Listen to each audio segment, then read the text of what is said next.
आगे बढ़ते हैं, गाजियाबाद से एक ऐसा मामला सामने आया जिसने सोशल मीडिया पर फ्रेंडशिप को लेकर सवाल खड़े कर दिए।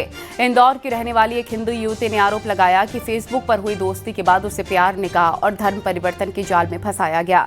इसमें 3 बार निकाह, 2 बार हलाला हुआ और 13 साल तक उसके साथ शारीरिक, मानसिक और धार्मिक उत्पीड़न होते रहे।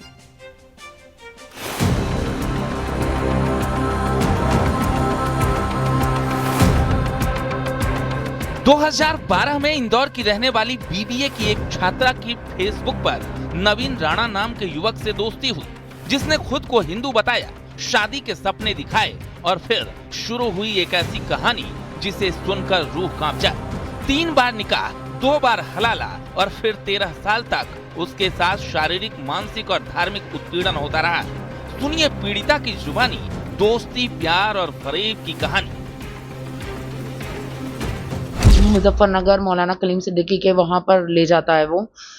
जब वहाँ पहुँचते हैं तब पता पड़ता है कि नवीन जो है वो असल में नावेद है। तो वहाँ से मुझे ये धोखे की जो मेरे साथ होता है वो मुझे पता पड़ता है। फिर वहाँ से मुझे मेरठ भिजवा दिया जाता है ये बोलकर कि ये तुम्हें एक इस्लामिक ग्रंथ को सीखना होगा, इस्लाम को पढ़ना होगा, तभी उसके घर वाले मुझे कबूल करेंगे।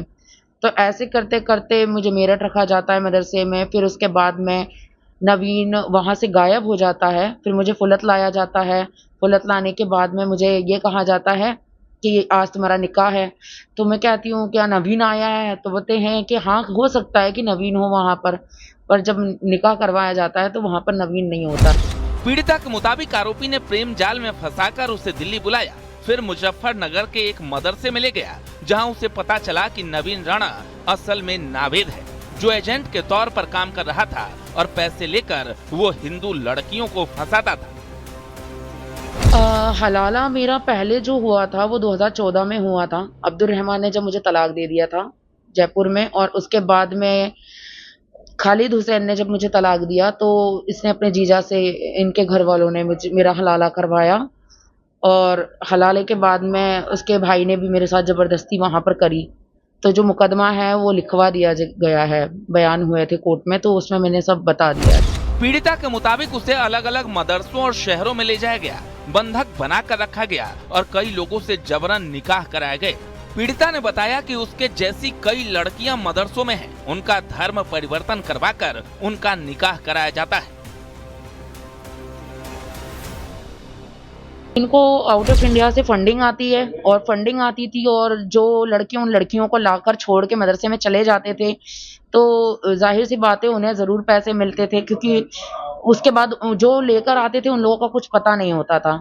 तो अब ये काम मदरसे के अंदर से हो ही रहा है और अभी भी लोनी के बहुत सारे मदरसों में ऐसा हो रहा है। इसीलिए ये आगे से अपने पूरे मदरसे को पैक करके बनाते हैं, ऊंची दीवारें रखते हैं जिसमें किसी को अंदर का कुछ पता ना पड़े। पीड़िता द्वारा खालिद हुसैन नाम व्यक्ति द्वारा बलात्कार करने, प्रताड़ित करने एवं जान से मारने की धमकी दिए जाने के संबंध में तहरीर देकर एक अभियोग पंजीकृत कराया गया। इस तहरीर के आधार पर तत्काल थाना अंकुर विहार पर सुसंगत धाराओं में अभियोग पंजीकृत हुआ था एवं खालिद हुसैन को गिरफ्तार कर न्यायिक हिरासत में भेजा गया। इसमें कुल शामिल सभी 16 अभियुक्तों के खिलाफ टीम का गठन करके उनकी गिरफ्तारी हेतु लगातार प्रयास किए जा रहे हैं। पीड़िता की शिकायत पर गाजियाबाद के अंकुर विहार थाने में 16 लोगों के खिलाफ केस दर्ज हुआ है।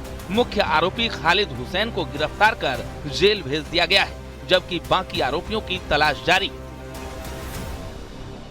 इंदौर की रहने वाली वह पीड़िता जिसे फेसबुक के मकड़ जाल में फंसाया, उसे मदरसे में ले गए जहां उसका निकाह कराया गया, उसे नमाज पढ़ाई गई। अगर वह नहीं पढ़ती थी तो उसके साथ मानसिक और शारीरिक शोषण किया जाता था। देखना होगा कि आखिरकार इस पूरे मामले की जांच होती है तो क्या निकल कर आता है। गाजियाबाद से रोहित सिंह, न्यूज़ 18 उत्तर प्रदेश।